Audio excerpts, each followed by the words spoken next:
뾰로롱 안녕하십니까. 오늘 왜 이렇게 이 수도권에 비가 많이 오는지 모르겠네요. 갑자기. 예, 좋습니다. 자, 진실 추적자 사건 반장 시작합니다. 언제부턴가 종교인을 자처하기 시작했던 허경영 씨 오후에 의정부지법 영장심사 받았습니다. 구치소에서 현재 대기 중일 텐데 구속 기로에 선 거죠. 자, 일명 하늘궁이라는 곳에서 상담을 빌미로 여신도들을 추행한 혐의 받고 있죠. 자, 구속된다면 두 번째인데 말이죠. 이 세상만사 모든 걸 다 통찰하는 듯했던 이 허 씨. 잠시 후 자신의 모습 예견하고 있을까요? 자, 오늘 출연자 소개 올리죠. 자, 백다희 아나운서, 박지훈 변호사, 박상희 한국열린사이버대 교수, 김은배 전 서울청팀장 나오셨습니다. 안녕하세요. 안녕하세요. 예. 오늘 아침 울산 동구 홈플러스 내 목욕탕에서 쓰러졌던 우리 할아버지 옆에서 살려준 이 중학생 3명 꼭 감사 인사 하고 싶습니다. 연락 좀 주세요 하신 김나영님. 자, 구미 옥계에서 모텔 합니다. 선거운동원들 투숙한다고 방 15개 예약하고 노쇼 했어요. 다들 조심하십시오 하신 김현우님. 자, 초등 6학년 중증 장애 학생 민준이를 돌보는 장애인 활동사입니다. 민준이가 어제 스승의 날이라고 편지를 저렇게 줬어요. 제 칭찬이 힘을 준대요. 울컥했어 하신 이경희님. 자, 수원시 파장동입니다. 허리가 많이 굽은 어르신이 짐을 들고 가니까 저 오른쪽 남성이 저걸 들어주시면서 말동무까지 해주더라고요. 훈훈했어요 하신 조길수님. 자, 결혼 1주년입니다. 지금 베네골 여행 왔는데 와인 한잔 하면서 본방사수 중 하신 김대옥 정희정 부부님. 뜨거운 밤 가자. 자, 송파의 이보라님, 임미희님 모두 사랑합니다. 재미는 물론 의리로 함께하는 아세사바 뉴스 750 대한민국과 전 세계 동포 가족 여러분의 시선을 모아서 출발합니다.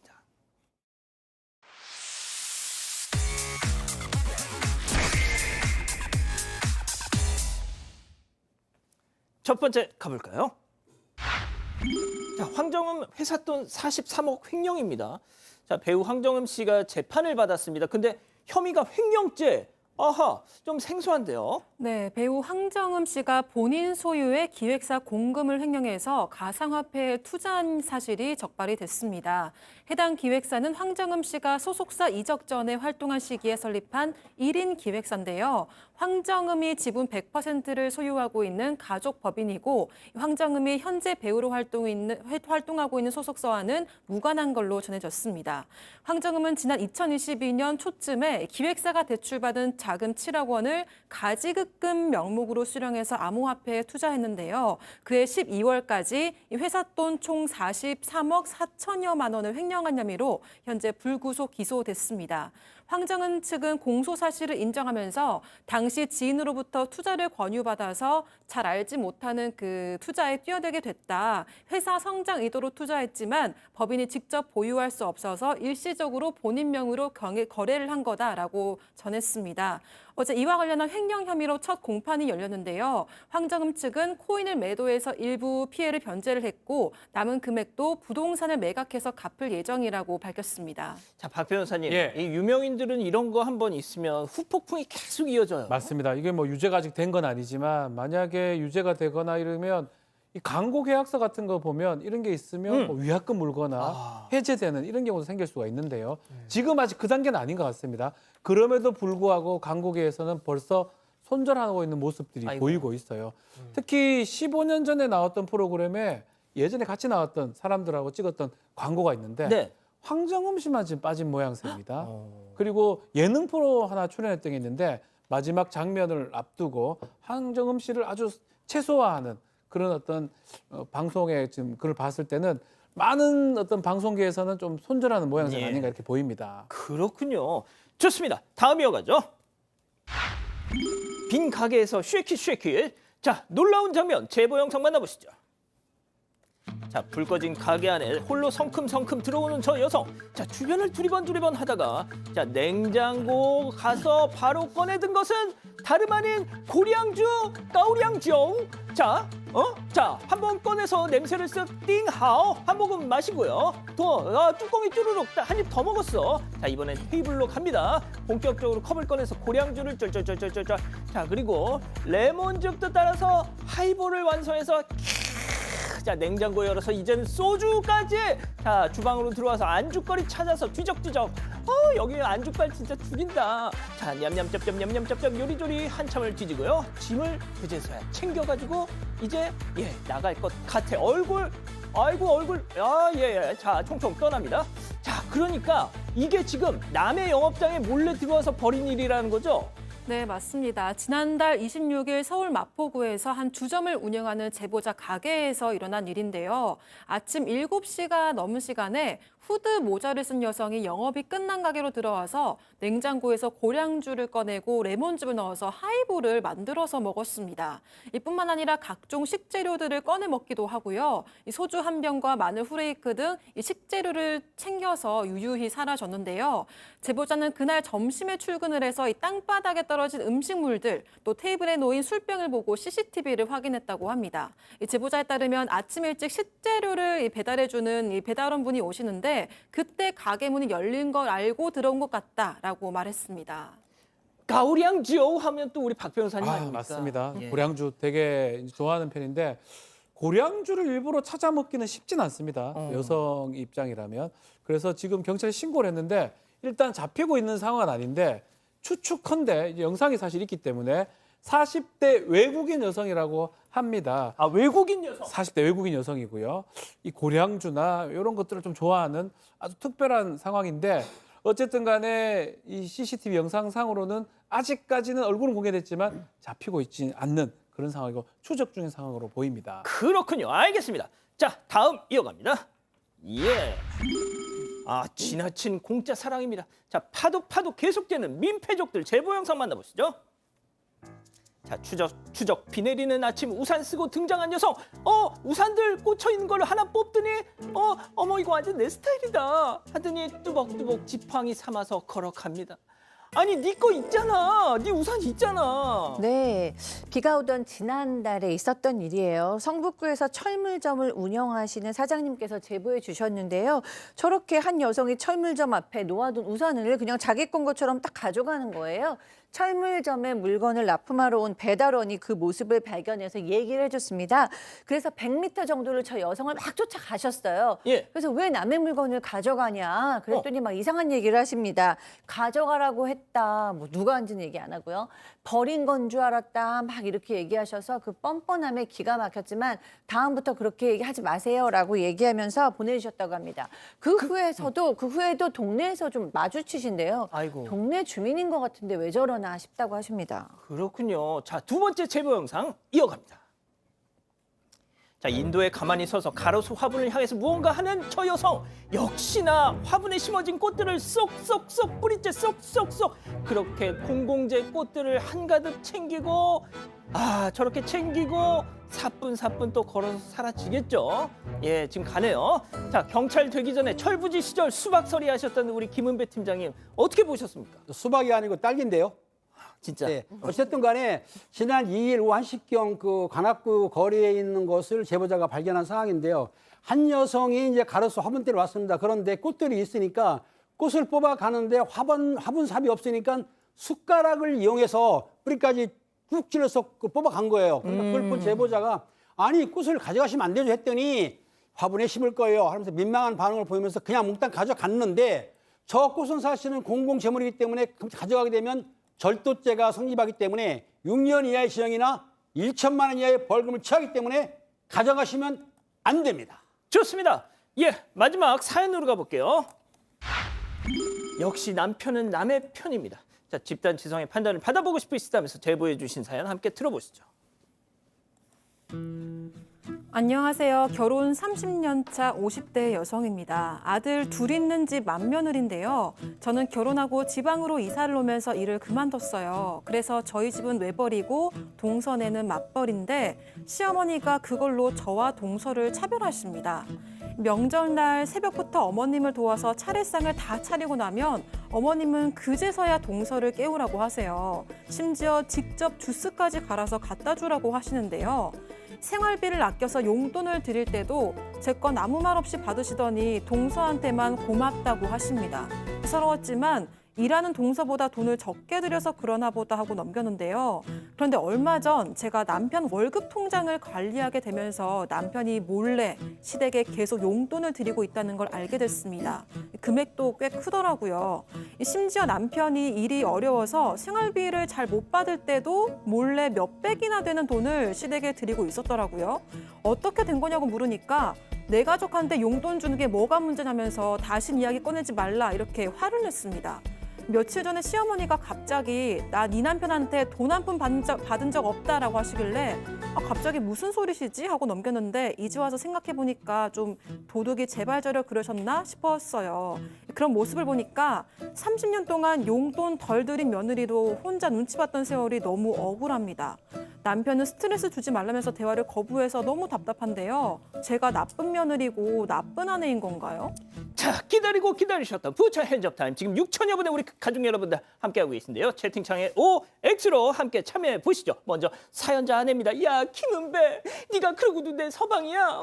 너네 엄마 앞에서 동서랑 비교당하면서 얼마나 내가 많은 수모를 겪었는지 다 보고도 입 하나 뻥끗 않고 인간아, 그렇게 나 몰래 돈을 들였으면 네 엄마한테 며느리 괄씨는 말라고 한마디라도 했어야지. 누가 그 엄마의 그 아들 아니랄까 봐. 너그 집 유전자 정말 대단하다 동그라미. 아, 그렇습니다. 하지만 들어보세요. 다음 남편이에요. 아니 진짜 이놈의 옆에 내가 정말 입에서 나오면 다 말인 줄 알아? 당신은 장모님한테 돈 안 드렸어? 내가 우리 엄마한테 돈 주는 게 욕먹을 일이야. 그리고 그 돈 내가 쎄 빠지게 일해서 번 돈이다 너. 엄마도 당신 아들 혼자 고생하면서 번 돈으로 집에만 있는 며느리 보는 게 못마땅하셨던 게있지. 자, X입니다. 자, 팀장님부터 가볼게요. 그렇습니다. 이 큰 맏며느리 이 입장에서 볼 때는 상당히 차별을 받고 있는 것 같아요. 왜냐하면 동서 같은 경우에 제사상 차릴 때도 자고 있고, 그리고 용돈을 주는데 받으면 큰 며느리나 또 둘째 며느리나 고맙다고 해야 되는데 불구하고 동서한테만 고맙다고 했지 않습니까? 이런 상황이고, 남편은 또 몰래 돈 보냈다. 요거 문제가 있습니다. 저 같은 경우에도 어머니한테 생활비 보냈지만은 몰래 조금 보냈어요. 몰래. 미안합니다. 하지만은 이분은 좀 많이 보낸 것 같아. 요거는 과유불급. 효자지만 넘쳤다. 이 며느리 되시는 분 상당히 기분 나쁜데 맞습니다. 남편 교육을 시키세요. 예, 교수님. 이거 너무 기분 나쁘죠. 무슨 나쁜 며느리고 나쁜 아내예요. 지금 30년입니다. 30년을 눈치를 보면서 살았고 지금 이제 50대에 이제 60을 바라보시는데 이런 대접을 30년을 받았는데 알고 보니까 우리 동서에 비해서 우리 집에서는 더 줬으면 더 줬지 덜 준 게 아니라는 거잖아요. 너무 이제 속상하셨을 것 같고요. 그리고 뭐 부모님이 그 사모님이 집에서 노시는 것도 아니고 애들 키우시고 살림 다 해주시는데 무슨 혼자 벌어요. 같이 벌고 같은 가정의 돈이죠. 저 같으면 정말 밥도 빨래도 청소도 정말 전 올스톱할 것 같습니다. 오, 박 변호사님. 자, 너무 억울할 것 같습니다. 30년간 뭔가 이용당한 느낌도 들고 스스로 지금 정말 죄책감이 좀 들어서 있었던 게 아니겠습니까? 알고 보니까 남편이 어떤 돈을 쓰더라도 사실은 아내하고 합의해가지고 써야 되지 자기 혼자 결정해서 해서는 안 되는 거거든요. 그러면 이제 앞으로 막 돈 내밀어요, 아내가 받아가지고. 그래도 됩니까? 안 되잖아요. 안 되는 건데 본인은 그래놓고 자꾸 잘했다고 얘기하니까 너무 억울할 것 같고요. 이제라도 좀 권리 주장을 하셔야 될 것 같습니다. 그렇군요. 자, 백다희 아나운서한테는 제가 단도직입적으로 네, 자, 저런 남자라면 난 이혼한다, 계속 산다. 이혼이요. 네, 댓글도 보겠습니다. 네, 우리 가족 여러분. 소미양님, 시어머니와 남편이 나쁜 거죠라고 하셨고요. 또박이님은 외벌이 시댁 용돈 챙기기 쉽지 않은데 아내와 의논했어야 합니다라고 하셨습니다. 자, 사반 제보 메일과 카톡 제보 채널에선 많은 사연 제보 기다리고 있습니다. 첫 번째 사건 이어갑니다.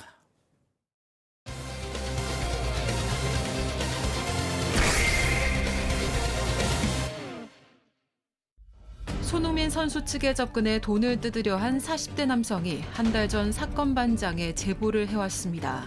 손 선수의 사생활에 대해 알고 있다고 주장해 제작진이 증거 자료를 요청했지만 이후 연락이 두절됐습니다. 협박범의 실체를 알아봅니다. 자, 지금 뭐 많이들 알고 계시죠? 이 사건, 손흥민 선수에게 임신했다면서 협박했던, 그러면서 금품을 요구한 일당 남녀 각각 한 명씩 2명. 지금 경찰에 붙잡혀 조사를 받고 있고 내일 영장 심사를 받습니다.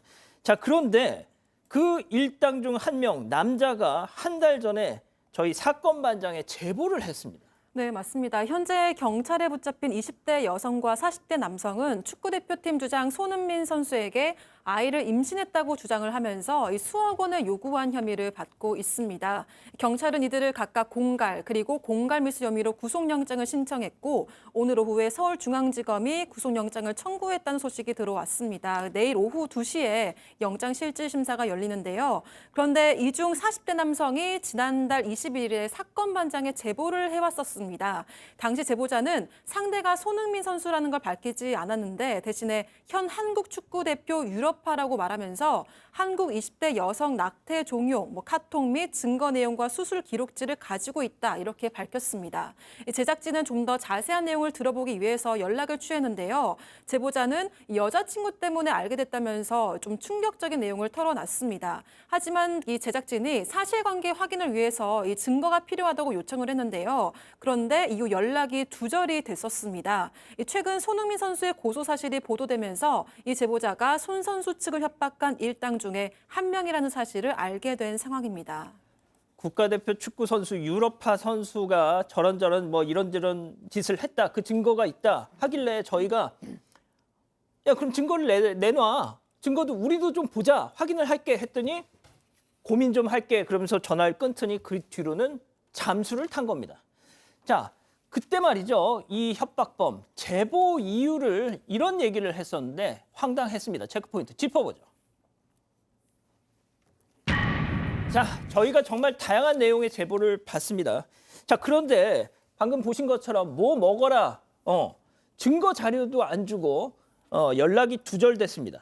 자, 잊고 넘어갔었는데 최근 손 선수의 고소 사실이 알려지면서 저희도 그게 그거였구나 퍼즐이 맞춰진 거죠. 자, 그렇다면 이 사람이 한 달 전 이 협박범이 저희에게 연락을 했을 당시 뭐라고 했는지 직접 그 육성을 들어보시죠. 여자친구 때문에 알게 된 내용이고요. 현재 축구 국대예요. 현재 국가대표고 유럽 쪽에서 뛰고 있고요. 어떻게 하다가 폰에서 우연찮게 뭔가를 발견했었어요. 캡처 사진은 고액이 금액이 왔다 갔다 거린 그 캡처 파일 사진을 확인했고 그 다음에 비밀지각서 그 내용이 이제 그 뒷장에다가 자필로 못 쓰고 누가 지장로 두 명이 찍어놨더라고요. 뭐냐 물어봤을 때 무슨 사건이 있었는데 낙태를 해서 그 비밀지각서에 썼다고 하더라고요. 일이 터진 게 작년 6월이고요. 쎄한 사람이 한 짓거리가 저는 어이가 없어서 그래요. 우리나라에서 자기는 깨끗하다 뭐하다 항상 그 이미지인데 둘 다 그냥 먹으라고 그냥 제보하는 거예요. 솔직하게. 왜 증거 자료는 어떻게 갖고 계세요? 다 있어요. 자, 저렇게 다 있다고 하길래 야 그럼 우리도 그것 좀 보자 했더니 잠수를 탄 겁니다. 네. 자, 본인 스스로도 뭔가 캥기는 게 있었던 건데 자, 일단 지금 들으신 내용 다 주장이잖아요. 네, 이 남성의 주장에 따른 얘기죠. 그런데 이제 저희가 지금 익숙한 손흥민 선수 관련된 내용과 굉장히 그 내용이 흡사하죠. 거의 비슷하죠.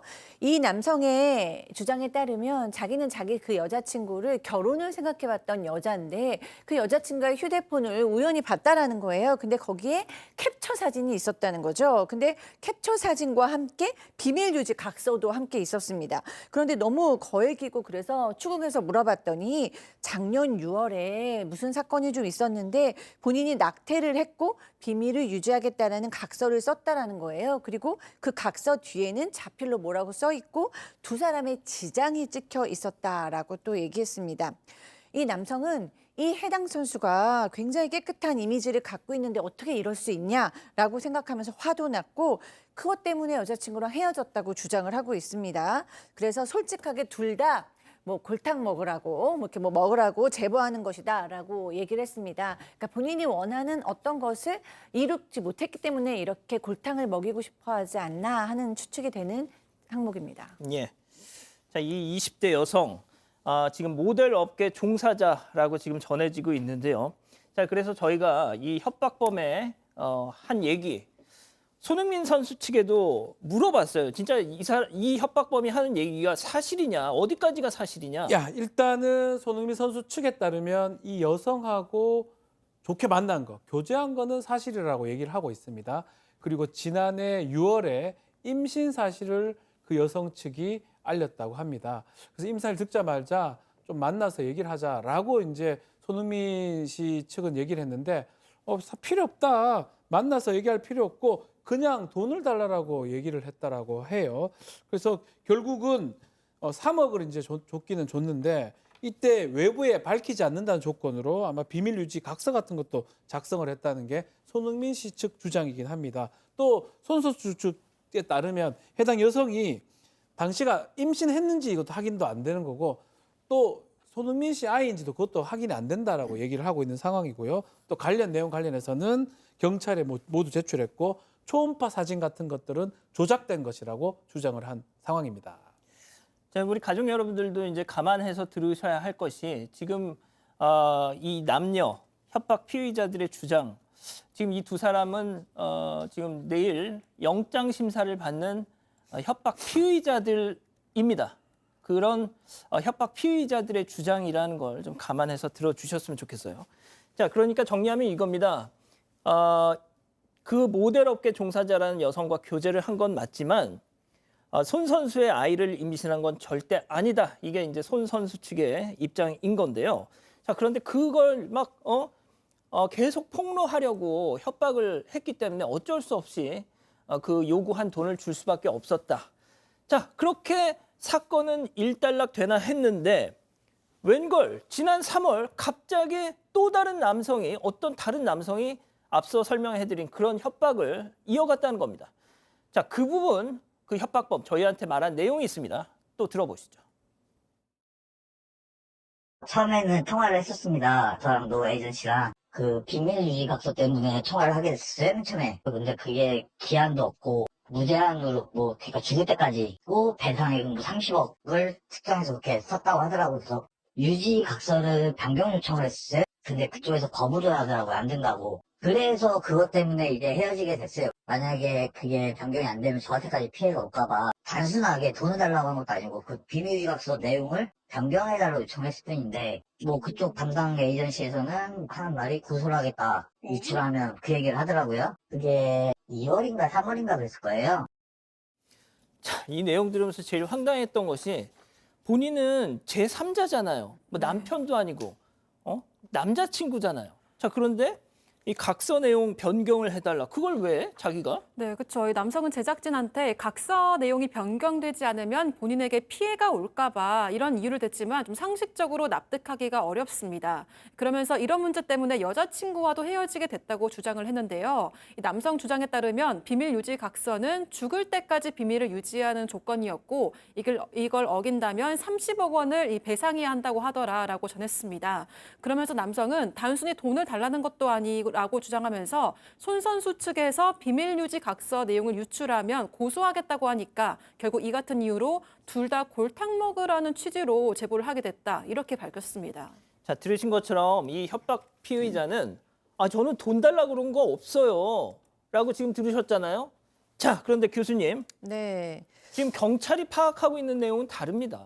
네, 그렇습니다. 이 사람은 본인이 돈을 요구한 적이 없고 각서 내용만 변경 요청했다라고 얘기를 하지만 그 작년 6월에 이 여성하고 손흥민 선수하고 이제 얘기가 끝났잖아요. 각서도 쓰고. 그런데 갑자기 올해 3월 초에 한 남성으로부터 전화가 왔다라는 거예요. 내 여자친구가 손흥민 선수의 아이를 임신했었다라고 얘기를 하면서 7천만 원을 요구한 겁니다. 그러면서 이거를 들어주지 않으면 외부에 알릴 것처럼 협박을 했고 지금 언론사에 제보해놨고 일단은 내가 다 막아놨다. 그렇지만 내가 말만 하면 다 터진다라고 얘기하면서 점점 협박의 강도가 세졌다고 하고 있습니다. 그래서 손흥민 매니저는 3개월 가까이 이런 협박에 시달리다가 도저히 안 되겠다 싶어서 손흥민 선수에게 이것을 얘기를 했고 손흥민 선수가 이렇게 우리 허위 사실에 더 이상 고통받지 말고 강력하게 대응하자라고 얘기해서 고소 절차를 밟게 되었다고 합니다. 박 변호사님, 네. 이 협박 피의자는 본인한테 불리한 내용을 쏙 빼놓고 그러니까요. 마치 자기 전 여자친구를 위해서 아니 이런 뭐 불의한 축구 선수는 가만둘 수 없단 말이야. 뭐. 네, 목적이 있죠. 돈을 그러니까요. 갈취하기 위해서 했던 겁니다. 그리고 보도에 따르면 이 남성 이미 이런 공갈이나 이런 전과가 있다라고 하고 있고요. 뭐 그건 확인을 좀 해봐야 되죠. 보도는 그렇게 되어 있습니다. 예. 그렇지만 이게 목적을 이루지 못했습니다. 공갈 미술죄가 성립할 수 있고요. 지금 우리 제작진하고도 얘기할 때도 자료 갖고 있다, 뭐 줄 것처럼 얘기하다가 뭔가 좀 문제가 되니까 발을 빼는 모습도 예. 보이기도 했다고 합니다. 그 손흥민 씨 측은 상당히 재질이 안 좋다, 매우 나쁘다, 반드시 좀 처벌해야 된다라고 선처는 없다라고 얘기를 하고 있고요. 공갈 미수라고 하더라도 금액도 크고요. 재질이 불량하면서 전과가 있다고 하면 이 부분은 아마도 구속까지도 연결될 수 있는 상황이 아닌가 그렇게 보입니다. 팀장님 내일 오후 2시에 영장 심사를 받는다고 해요. 그렇습니다. 경찰에서는 검찰에 구속영장을 신청을 했고요. 검찰에서는 법원에 구속영장을 청구를 했는데 법원에서는 이제 구속영장을 또 오게 되면은 그 영장 실시 심사, 즉 피의자 구속 전 피의자 신문 조사라고 하는 건데 내일 받기 때문에 내일 아마 그 구속 여부가 결정이 될 것 같은데요. 그 7일 날 그 고소장을 접수한 뒤로 경찰은 두 사람을 체포를 했습니다. 체포를 하고 나서 주거지 압수수색 영장을 통해 가지고 휴대폰 같은 걸 압수해 가지고 이제 포렌식했겠죠. 확인을 했고, 근데 이 사건이 국내뿐만 아니라 국외에도 사안이 크기 때문에 아마 수사 진행 사항을 좀 계속 지켜봐야 될 것 같습니다.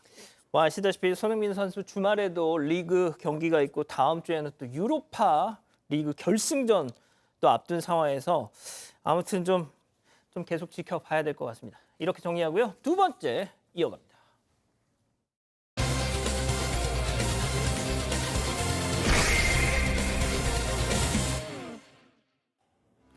지난 11일 새벽 충남 아산의 왕복 6차선 도로에서 승용차가 중앙 분리대를 들이받는 사고가 발생했습니다. 사고 충격으로 중앙 분리대에 철제 기둥이 뽑히면서 반대편 택시의 운전석을 덮쳤는데요. 이 사고로 크게 다친 택시 운전자는 병원으로 옮겨졌지만 끝내 숨졌습니다. 그런데 사고 후 승용차 탑승자들의 기막힌 행동이 알려지면서 공분을 사고 있는데요. 무슨 일이 있었던 건지 지금부터 자세하게 알아보겠습니다. 자, 가족 여러분, 이번 사건은 좀 주목을 해주십시오. 정말 너무너무 화가 나실 겁니다. 끔찍한 사고로 아버님을 잃었는데 그 가해자들이 반성도 없습니다. 그래서 더 분노하고 계시는 이 피해자 따님의 제보입니다. 네, 자 사고로 목숨을 잃으신 택시 기사의 따님이 이 사건의 제보자입니다. 지난 11일 새벽 4시에 이 사고가 좀 발생했어요. 이 교통사고가 발생했는데 중앙 분리대를 들이받고 불이 났고요. 사실은 운전자 포함해서 동승자 3명이 크게 다치진 않았는데요. 그 다음이 문제입니다. 이 사고 때문에 중앙 분리대에 철제 기둥이 뽑히면서 이처럼 반대편에 달려오던 택시 운전석을 이 철제 기둥이 덮쳤다고 합니다. 이렇게 덮쳐가지고 이게 운전사 60대 택시 기사입니다. 심정지 상태로 병원에 옮겨졌는데 끝내 사망하게 됐다고 합니다. 그 사고 당시 사진 좀 준비돼 있을까요? 예, 그거 좀 보여주십시오. 저희가 영상은 이 택시 내부 블랙박스 영상은 도저히 2번 이상은 보여드릴 수가 없습니다. 너무 끔찍합니다. 자, 저렇게 됐던 겁니다. 이 중앙분리대를 지탱하고 있던 구조물이 튕겨져 나와서 반대편 차선 이 택시 운전석 쪽을 뚫고 지금 들어온 겁니다. 자, 가해 차량 운전자 어떤 자들이었습니까? 이 운전자가 무면허였는데요. 이 가해 차량 운전자는 2005년생 남성, 올해로 만 19세입니다. 무면허로 운전한 걸로 알려졌고 음주운전은 아니었다고 하고요. 이 사고 차량은 렌트카였는데 대여는 가해 운전자의 친구가 했다고 합니다. 차를 빌려서 다른 지역으로 오토바이를 가지러 갔다가 돌아오는 길에 사고가 발생했는데요. 사고 차량에는 10대 여학생 2명도 같이 타고 있었는데 그중에 한 명은 운전자와 연인 관계라고 합니다. 가해 차량 탑승자들은 사고 후에 차례에 불이 나면서 2명의 휴대전화가 불에 탔고 여학생 1명의 휴대전화에 119 신고 기록이 남아있다고 주장을 했습니다. 다만 사고 후에 기억을 잃어서 무슨 내용인지는 기억이 나지 않는다고 합니다. 하루아침에 황망하게 아버지의 장례를 치르고 며칠 뒤에 유족들은 한 영상을 우연히 보셨습니다. 피가 거꾸로 솟는 기분이셨다고 해요. 체크포인트 짚어보죠. 사고 난 기분이 어때? 자, 이게 도대체 무슨 얘기인지 피해자 고인의 따님 얘기 들어보시죠. 어떤 분이 그 캡처된 사진을 저한테 보내주시는데 지금 입원한 상태에서 찍은 거더라고요. 진짜 사고만 기분이 어때? 그러니까 저는 지금 반성의 기미가 아예 없구나. 뭐 무릎 꿇어도 모자랄 판에 이게 무슨 반성이랑은 아예 없으니까 너무 화가 났기 때문에 이제 이건 안 되겠다. 그리고 DM으로 동승자인 한 명이 미안하다고 또 연락이 왔더라고요. 사람이 죽었는데 그게 문자로 띡 날려서 끝내는 일이 아니잖아요. 그것도 너무 어이가 없고. 자, 다시 정리할게요. 지들이 운전 어처구니 없이 탁 해가지고 반대편 차선에 M1 택시기사분이 사망하셨습니다. 자, 그런데 그 가해 차량에 타고 있던 여자애 아까 보셨죠? 야, 지금 사고 난 기분이 어때? 크크크. X 같답니다, 팀장님. 그렇습니다. 이제 아버지 장례를 치르고 며칠 후에 유족의 SNS에 기막힌 영상이 그 메신저가 들어왔었는 내용을 보니까 가해 차량 운전자 동승자가 있지 않습니까? 병원에 입원해서 하는 행동들에 대한 누가 제보를 해준 겁니다. 봤더니 유족을 가장 화나게 만든 게 뭐냐면 차량에 동승했던 가해 운전자 여자친구에게 사고 난 기분이 어때 물어봤더니 여학생이 욕설을 하면서 아마 그 내용을 답하는 내용이 있을 거예요. 이뿐만 아니라 가해 차량 운전자와 여자친구가 한자복을 입고 춤을 추는 영상을 SNS에 올렸다고 합니다. 이게 말이 춤을 됩니까? 춰요? 춤을 췄다는 거예요. 그러니까 유족들이 볼 때에는 가해자들이 반성하는 것도 없고 또 이렇게 이 태도를 하는 거 봐서는 너무가 화도 나고 어이가 없기 때문에 이런 제보를 하게 된 것입니다. 아니, 교수님. 네. 아니, 돌아가셨는데 쟤들 뭐 하는 거예요, 지금? 진짜 기가 막히네요. 네, 크크크 대고 지금 춤추고 뭐 이상한 필터 씌워가지고 뭐 놀고 이러는 거죠. 예. 아, 네, 유족은 가해자들이 대화를 나눈 SNS에 캡처한 메시지를 지금 아주 많이 받고 있다고 합니다. 근데 병원에서 하하호호 즐겁게 보내는 듯하게 보이는 게 너무나 분노하게 된다라고 하셨고요. 뭐 당연하시죠. 또 죄송하긴 한데 고의적 사고가 아니니까 뭐 이런 말도 지금 했다라고 해요. 유족한테는 사과도 전혀 없다고 합니다. 반성의 김이 뭐 저희가 봐도 전혀 없죠. 이런 걸 봤을 때 유족께서는 아 이건 공론화를 시켜야겠구나라는 생각이 들었대요. 가해 운전자가 장례식에 가려고 했는데 유족들이 오지 말라 그래서 못 갔어. 뭐 이런 말도 했다는데 오겠다는 말 들은 적도 없다고 합니다. 그리고 또 사고 이후에 또 한 명의 그 여학생이 있었어요. 그 예. 여학생한테 문자로 뭐 죄송하다 이렇게 받았는데 아까도 얘기했다시피 지금 이 시점에서 아버님이 돌아가셨는데 문자를 띡 끝낼 일이 아니잖아요. 도리어 은근슬쩍 빠져나가려고 하는 것 같은 느낌이 들었다라고 얘기를 하셨어요. 이 따님은 이 차에 타고 있는 모두가 나는 공범이라고 생각한다라고 얘기하셨습니다. 저희가 그래서 이 가해 차량 무면허 운전자하고 또 저 차량에 타고 있던 아이들의 보호자들한테도 연락을 해봤잖아요. 네, 가해 차량 운전자는 전화를 받지 않았고요. 동승자 어머니에게 연락을 했습니다. 그랬더니 장례식장에 가면 분란이 더 날까 봐 사건이 다 끝나고 찾아보려고 했다. 이러면서 SNS에 춤추는 영상을 올린 거에 대해서 너무 죄송하다고 전했습니다. 하지만 장례식이 끝난 지 이미 며칠이 지났는데도 유족들은 어떤 사과도 받지 못했다고 전했습니다. 동승자 어머니는 딸이 반성을 하고 있다고도 했지만 오늘 유족이 받은 SNS 제보에는 여전히 전혀 반성을 하지 않는 듯한 대화 내용이 있었다고 하고요. 또 유족은 가해 운전자가 친구들한테 시속 90km 미만으로 달렸고 바퀴가 털려서 사고가 난 거다 이렇게 말했다는 이야기를 들었는데 운전자의 어머니는 아들이 브레이크를 밟았는데 안 밟혔고 핸들을 꺾었다가 사고가 났다고 말했다고 합니다. 또 한편 유족이 받은 다른 제보에서는요. 시속 150km 이상으로 달리다가 중앙분리대를 들이받았다 이런 이야기도 있었습니다. 유족은 사고 후 목격자가 신고를 했지만 이미 골든타임이 지난 후였고 응급실로 옮겨진 아버지가 끝내 사망했다고 주장했습니다. 세상에 90km 미만으로 달렸는데 바퀴가 털려요. 자, 이 6월 달에 가족여행을 가시려고 했었답니다. 자, 그런데 이런 일이 벌어진 겁니다.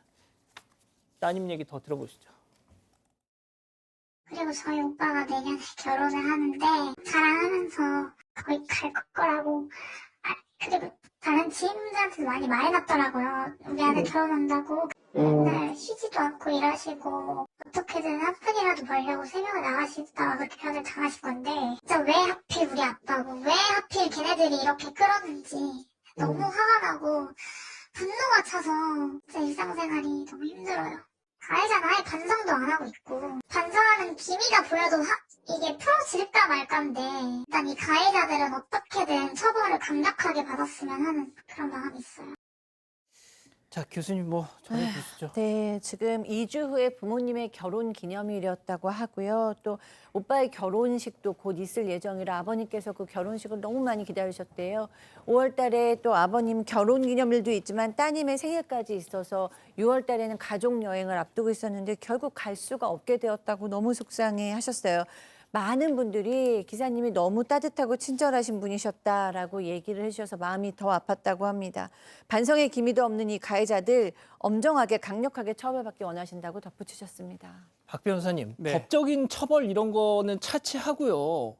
아니, 지들 부주의로 사람이 죽었어요? 그렇죠. 자, 근데 저게 가능해요? 기본이 아무리 그냥 안 돼 요즘 있고. 애들이니 이게 요즘 애들이고 뭐 어? 옛날 애들이고 간에 이건 기본이 안 돼 있는 거죠, 사실은. 사망을 하게 됐고 본인들의 책임입니다. 본인들의 행위로 그런 결과가 발생했는데 저런 행동을 하고 있고 반성을 하지 않고 오히려 조롱하는 것처럼 보이거든요. 이거 사실은 납득할 수 없는 거고 인간으로서는 도저히 할 수 없는 겁니다.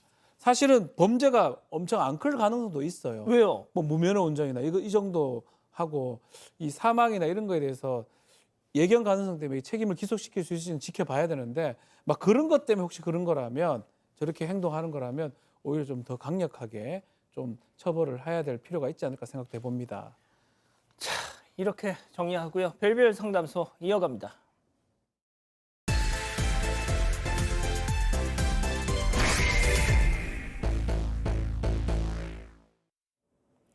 한 남성이 누군가의 집 앞에서 문을 세차게 두드리며 고함을 칩니다. 잠시 뒤 살짝 열린 문틈 사이로 여성이 얼굴을 내미는데요. 그 순간 안을 들여다본 남성은 충격적인 장면에 비명을 지릅니다. 도대체 이 집안에선 무슨 일이 벌어진 걸까요? 예, 실제 사연을 당사자 특정을 이유로 일부 각색했다는 점 먼저 말씀드립니다. 아, 교수님. 네. 오늘 사연의 주인공은 50대 남성 박 씨고요. 작은 지방에서 작은 빌라를 임대하면서 직접 관리도 하고 계십니다. 2년 전에 한 젊은 여성이 엄마와 함께 전셋집을 보러 왔어요. 엄마가 얘기하기를 우리 딸 지금 취업 준비 중인데요. 조용하게 공부만 할 거예요. 잠만 자면 됩니다라고 얘기를 했어요. 그러면서 이 엄마는 집이 참 마음에 드는데 우리가 형편이 좀 어렵습니다라고 얘기를 하면서 전세금을 좀 깎아달라고 했어요. 딸이 담배도 안 피우고 시끄럽게 굴지도 않을 거라고 얘기했습니다. 박 씨는 보니까 이 딸의 인상이 선하고 조용할 것 같아서 큰 마음 먹고 전세금을 깎아주면서 방을 내주었다고 합니다. 인상도 선하네. 우리 그냥 전세금도 좀 깎아줘야 되겠다.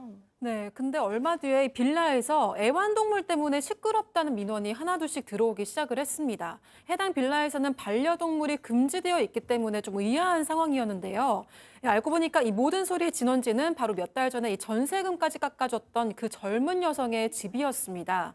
결국 집주인 박 씨가 직접 찾아갔는데 여성 세입자는 문을 이 걸쇠에 채운 채로 살짝 열고서는 그냥 죄송하다고만 했어요.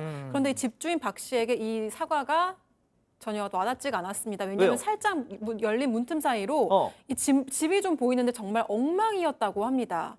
그래서 박 씨가 좀 집을 좀 보여달라고 요구했더니 여성은 안 된다면서 다급하게 문을 닫아버렸다고 합니다. 아, 팀장님, 그 잠깐 열린 문틈 사이로 딱 봤더니 거의 이거는 동물 농장이야, 이거는.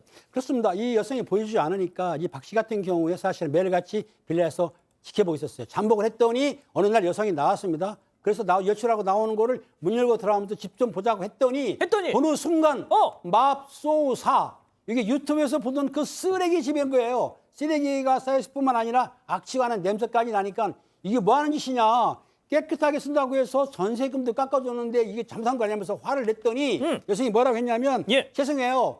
제가 공부하느라고 시간이 없어서 못 치웠는데 쓰레기랑 애완개랑 치웠게 하면서 공손하게 죄송합니다 인사를 했다는 겁니다. 아, 믿을 수가 있어야죠. 네, 잠이 안 옵니다. 그 쓰레기가 꿈에 나오고 잠이 안 와서 그 다음 날 찾아갑니다. 나가라. 좀 이래 살면 안 된다. 미안하지만 이사 좀 가면 안 되겠냐 하니까 계약 기간이 좀 남아 있는데 못 나간다고 버티기에 돌입했다고 합니다. 그래서 옥신각신하다가 결국은 수습책을 내놨는데 그게 뭐냐면 전세금에서 보증금을 좀 제하면서 청소업체를 부르기로 합의를 했다고 합니다. 아, 업체에서 청소하죠. 보증금에서 까는 걸로. 제하죠. 아, 청소업체가 또 청소하면 또 괜찮아요. 깨끗하게 정리가 됐는데 문제는 청소비가 100만 원 정도 나왔다고 하고요. 자, 그로는 또 못 들어오게 하니까 안에 확인을 못 했는데 혹시나 또 쓰레기장 돼 있는 거 아니냐 매번 불안에 떨고 살았다고 합니다. 아, 그렇죠. 근데 일단 특수 청소 업체가 와서 싹 청소는 했습니다만 그래도 언제 또 그 버릇이 도질지 몰라서 계속 불안하셨던 거죠. 자, 그렇게 1년 같은 하루하루를 보내면서 드디어 2년 계약 기간이 거의 끝나갔습니다. 네, 집주인 박 씨에게 정말 길고도 지긋지긋했던 1년 반이었다고 합니다. 그런데 계약 종료를 코앞에 두고요. 여성 세입자가 갑자기 말을 바꿨습니다. 어떤? 이사 갈 집이 도저히 안 구해진다. 어. 조금만 더 시간을 달라고 한 건데 그래서 박 씨는 일단 집 상태를 좀 보여달라고 요구를 했습니다. 그렇죠. 네, 깨끗한 건 아니었지만 다행히 뭐 예전처럼 그 좀 쓰레기장 수준은 아니었다고 해요. 그런데 여성 세입자가 제가 알아봤는데 세입자는 한 번은 무조건 재계약이 가능하다고 하다. 그냥 저 2년 더 재계약할게요. 이런 얘기를 했다고 합니다. 아, 그 말로만 듣던 계약 갱신 청구권을 행사하겠다. 2+2부. 자, 교수님. 네, 아, 이거는 좀 참 많이 속상하죠. 예, 네, 뭐 임차인의 권리는 존중받아야겠습니다만. 네, 그런데 이제 보통 사람이 아니라 정말 집을 쓰레기처럼 그렇게 관리를 하니까 속상하죠. 집주인 입장에서는. 그래서 그런 게 어딨냐. 나는 계약 연장 절대 안 할 거다라고 얘기했지만 여성 세입자도 정말 고집을 꺾질 않았어요. 그래서 그때 함께 처음에 왔던 어머니가 생각이 난 거예요. 그래서 어머니한테 한번 잘 얘기를 해보자. 그리고 어머니한테 전화를 했어요. 그랬더니 그 어머니 반응은 더 충격적입니다. 왜요? 아니 공부하는 애가 좀 어지럽힐 수도 있지 뭐가 그게 그 문제냐 막 이렇게 얘기를 하면서 요즘 애들은 다 그래요 막 이렇게 얘기를 하고요. 법적으로 재계약은 무조건 가능한 게 맞습니다라고 막 따졌다고 합니다. 아, 그래서 또 속상하셔가지고 경찰서를 가셔가지고 이 얘기를 다 했더니 경찰들도 정당한 사유가 없으면 재계약 거부는 어려운 걸로 안다라고 얘기를 했어요. 도대체 내 집을 내가 관리하는데 이렇게 억울하냐고 속이 터진다고 하셨습니다. 자, 결국 이 집주인 박 씨는 세입자 모녀와 3자 대면을 합니다. 자, 열받은 집주인 박지훈 변호사, 진상 세입자 백다혜 아나운서, 그리고 밉상 세입자 엄마 박사인 교수, 별별 극장 레디 액션! 아이고 이 세상에 이런 법이 어디 있노? 계약 기간이 끝났으면 나가지 왜 안 나가는데? 아저씨, 원래 법이 그렇다니까요. 화내지 마시고 딱 2년만 더 산다고요, 제가. 거지처럼 사니까 안 돼. 아가씨 그 너 너무 집 더럽게 쓰고 그러잖아. 정말 고민 나온다. 아저씨, 속 시름 뜯었다. 우리 왜요? 애가 지금 취준생이라 스트레스 받아서 취직 그렇지 뭐야, 이 사람? 원래는 깔끔해요. 근데 뭐 아저씨는 뭐 깨끗한가? 아따 아줌마요 그런 말 좀 하지 마소. 그 따님 데리고 가서 청소 좀 시키소. 이게 사람입니까? 거짓입니까? 우리 애가 이 집이 너무 좋대잖아요. 조용해서 집중이 잘 돼서 공부가 잘 된대요. 아저씨, 저 요즘 집도 깨끗하게 잘 쓰고 있잖아요. 그냥 예전 일 다 잊고 그냥 계속 살게 해달라니까요. 또 냄새 나요 냄새. 더러워 죽겠네 진짜. 아, 박 변호사님, 네. 혹시 임대 사업자 하세요? 아닙니다. 왜 이렇게 연기를 잘하시지? 오늘 연기는 유독 좀 잘하시네요. 화가 나네요. 상상이 나네. 예. 그러니까. 자, 오늘의 궁금증 짚어보죠. 연기가 살아있어요. 자, 전셋집을 쓰레기장으로 만든 진상 세입자. 어떻게 해요? 자, 박 변호사님, 방법 없어요? 없어 보여요, 사실은. 이게 사실 뭔가 계약에 이런 걸 정확하게 규정을 해놨으면 문제가 없는데, 그리고 이 보낼 수 있는 어떤 해지될 수 있는 거는 뭐 2기 이상 차임을 연체하든가 이런 게 있어야 되는데, 지금 주택임대차 보호법이 적용된다 그러면 이 사유로는 조금 어렵지 않을까 생각이 좀 듭니다. 그러니까 계약갱신 청구권을 무력화할 수 있는 유일한 방법은 집주인이 거기 들어가 사는 거잖아요.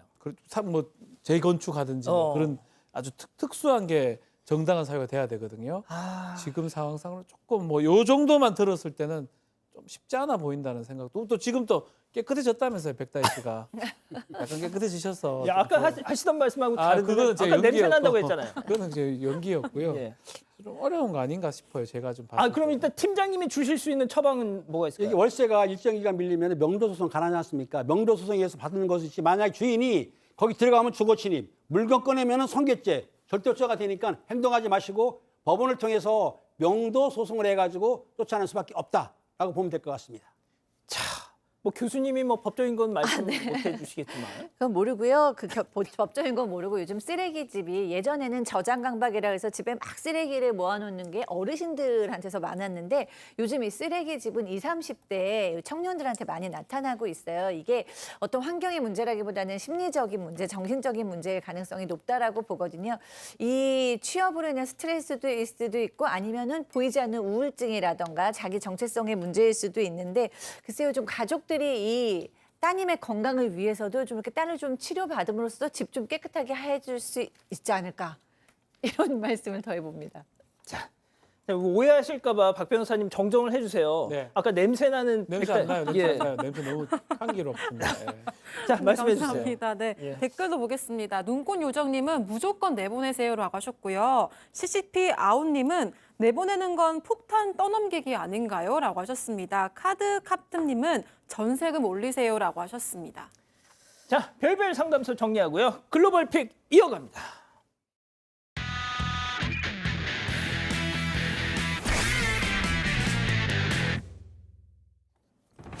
네, 길 한복판에서 복면을 쓴 괴한들이 이 두 부부를 공격을 하고 있습니다. 두 사람을 억지로 떼어놓으려고 하지만 남편이 아내를 끝까지 붙잡고 감싸 안고 있는데요. 하지만 부상이 심각해 보이는 게 좀 오래 못 버틸 것 같습니다. 아니, 누가 좀 와서 도와줘. 네, 괴한들이 노리는 건 바로 아내인데요. 이 여성은 암호화폐 거래소 CEO의 딸이었고 심지어 임신 중이었습니다. 네, 괴한들이 다시 두 부부에게 다가가서 붙잡는 순간 용감한 시민이 이렇게 뭘 들고 오는데 소화기입니다. 이걸 소화기를 들고 와서 그러자 괴한들이 차를 타고 얼른 도망을 치는데요. 시민이 그 뒤로 소화기를 휙 던지고 있죠. 우와. 네, 시민들의 용감한 도움 시민. 덕분에 미수에 그쳐서 정말 다행입니다. 지금 경찰에서 이 괴한들을 추적하고 있다고 합니다. 아, 네, 놀랍습니다. 다음 이어갑니다. 자, 늦은 새벽 시간입니다. 조용한 바닷가 앞이죠. 평화롭게 파도가 술렁술렁 치고 있는데요. 이때 빛의 속도로 달려온 차가 꽝 부딪히고 해변을 향해 날아갑니다. 아, 방금 저기 차예요? 예, 그대로 모래사장에 굴러 떨어져 버리는데요. 뒤집어진 채로 깜빡깜빡 비상등 불빛만 들어오고 있습니다. 뭐야? 밝을 때 다시 보니까요, 완전히 전복된 차의 모습이 처참합니다. 운전자는 예, 운전자는 팔과 다리에 골절상을 입었다고 하고요. 경찰 조사 결과 브레이크가 고장났던 거라는데요. 새벽 시간이라서 다른 인명피해가 없었던 게 천만 다행이죠. 럭키. 예. 자, 다음 이어갑니다. 자, 줄넘기 대회에 출전 아이들이 펄짝펄짝 뛰면서 한창 시합 중입니다. 근데 가장 앞에 선 아이의 다리가 너무 폰이 좀 드러나 있죠. 바지 허리가 좀 많이 컸던 모양이에요. 심지어 관객들이 사방에서 좀 이 모습을 지켜보고 있어요.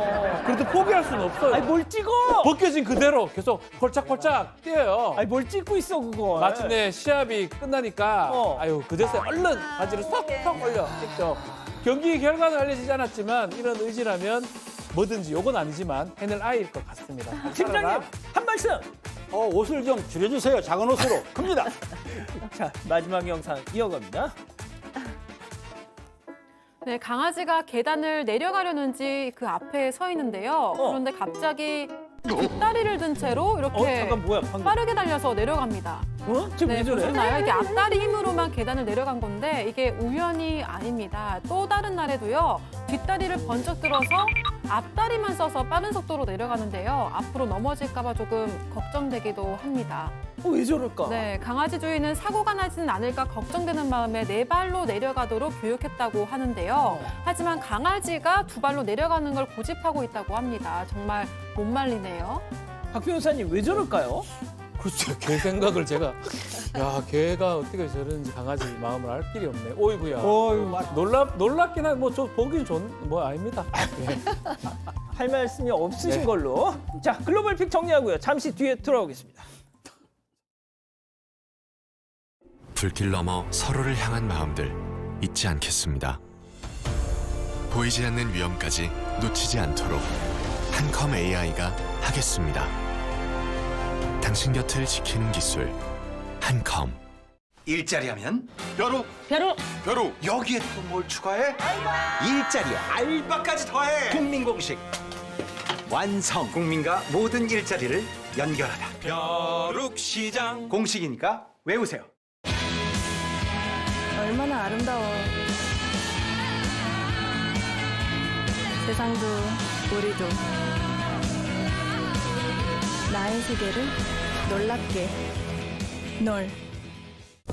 두려울 게 없었지. 너는 영원한 절대 강자였으니까. 태어. 이게 누구신가? 함께 역사를 다시 쓰자. 세븐에이츠 리버스 지금 다운로드하세요. 예, 사랑하는 사건반장 가족 여러분 행복한 밤 보내시고요. 유튜브 라방 사반 후반 달립니다. 저희는 다음 주 월요일 사반 750 저녁 7시 50분에 다시 옵니다. 안녕히 계십시오.